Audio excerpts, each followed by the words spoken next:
Voici une petite série de vidéos sur les quadrilatères pour les classes de 6e. Donc, pour la première vidéo, je vais juste vous montrer les différents quadrilatères que vous avez vus dans votre chapitre, les propriétés qui sont liées à ces quadrilatères, et globalement, comment compléter du codage, etc. La deuxième vidéo, je vous montrerai comment construire différents quadrilatères, et pour la dernière vidéo, je vous montrerai comment je veux que vous démontriez, quel que soit votre niveau. Allez, c'est parti. Première vidéo, quel quadrilatère on a vu? Déjà, qu'est-ce que c'est un quadrilatère? C'est un polygone qui a 4 côtés. Quadri, c'est pour 4. Le premier, très important. Donc, vous voyez, je fais des schémas à la main. C'est pas pour autant que mes schémas, alors ils sont pas forcément très très beaux, mais ils ressemblent à quelque chose. Parce que je mets de mes carreaux, bon sang. Aidez-vous de vos carreaux quand vous faites des schémas. ABCD est un parallélogramme. Qu'est-ce qu'un parallélogramme? Un parallélogramme est un quadrilatère dont les côtés opposés sont parallèles. Donc là, j'ai le droit d'écrire que AB est parallèle à DC et que AD est parallèle à BC. Ça, c'est un parallélogramme. Les propriétés du parallélogramme. Leurs côtés opposés sont égaux.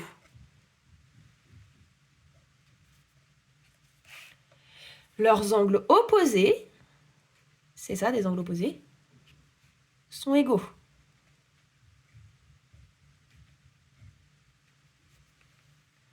Leurs angles consécutifs, ça veut dire que on touche forcément un côté commun. D'accord? Par exemple, ces deux-là, ils sont tous les deux sur DC. Ces deux-là sont sur BC, sur AB, sur AD, vous avez compris. Donc, si je fais la somme de celui-là, celui que j'ai codé comme ça, et de celui que j'ai codé comme ça, j'aurai toujours 180 degrés. La somme de deux angles consécutifs dans un parallélogramme fait toujours 180 degrés. Ça se voit si vous prolongez ici, en fait. Si vous prolongez là par des petits pointillés, comme on est parallèle, c'est juste cet angle-là que j'ai avancé ici, en fait. Donc, vu qu'ici, on a le même angle, on est bien d'accord, la somme des deux, ça fait 180. Donc ça, c'est pour le parallélogramme. Maintenant, on a des parallélogrammes particuliers. Premier parallélogramme particulier.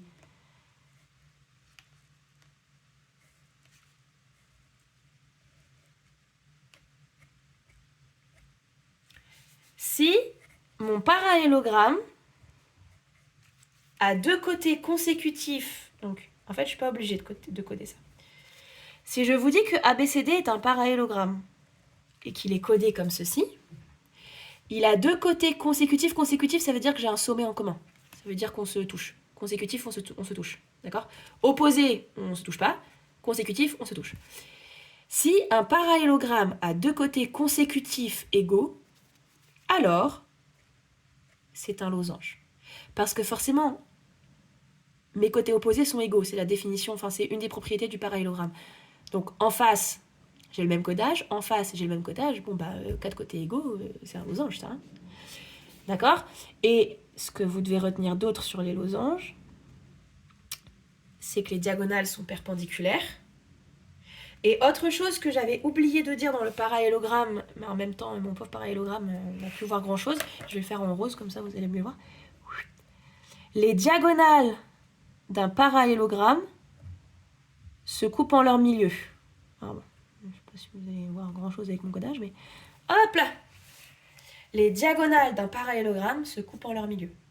Donc, c'est valable aussi pour le losange, bien sûr. Hein. Les diagonales d'un losange se coupent en leur milieu. Et en plus, elles sont perpendiculaires.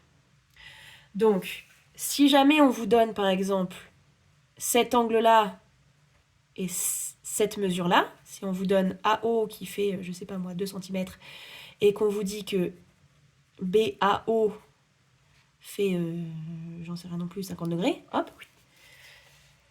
Si vous voulez construire ce losange, vous allez devoir vous servir du fait que bah là, il faut faire le double, puisqu'en fait, les diagonales se coupent à leur milieu. Donc AC, c'est le double de AO, ça fera 4. Puisque j'ai 4 côtés égaux, ABC, en fait, est un triangle isocèle. Donc ces deux angles-là sont identiques, ce qui veut dire que vous allez mesurer 50, et à l'endroit où ça se croise, paf, vous aurez B. D'accord? Vous faites la même chose de l'autre côté, puisqu'en fait, un losange assez diagonal comme axe de symétrie. Donc vous faites le symétrique, et hop, vous avez votre losange. Autre parallélogramme particulier. Je suis un parallélogramme qui a un angle droit. Alors, je suis un rectangle. Il vous suffit de un angle droit. Puisqu'on l'a vu, les angles opposés sont égaux. Donc là, j'ai un angle droit. On l'a vu, les angles consécutifs doivent faire 180 quand on fait la somme. Ces deux angles-là, le total doit faire 180. 180 moins 90, ça fait 90. Les angles opposés sont égaux, 90. C'est bien le rectangle que vous aviez connu.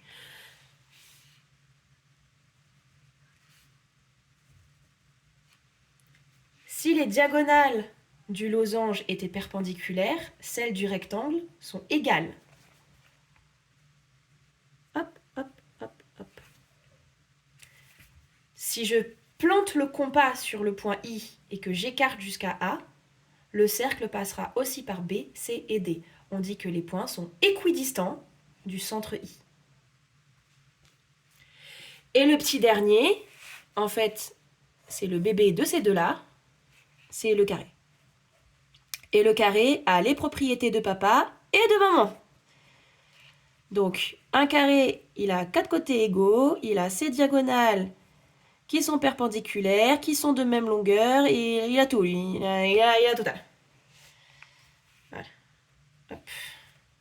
Donc, il a tous ses angles droits, tout le monde, voilà. Donc, un carré, c'est tout simplement un losange et un rectangle. Et bien sûr, un parallélogramme, puisque ça, c'est une sous-famille du parallélogramme.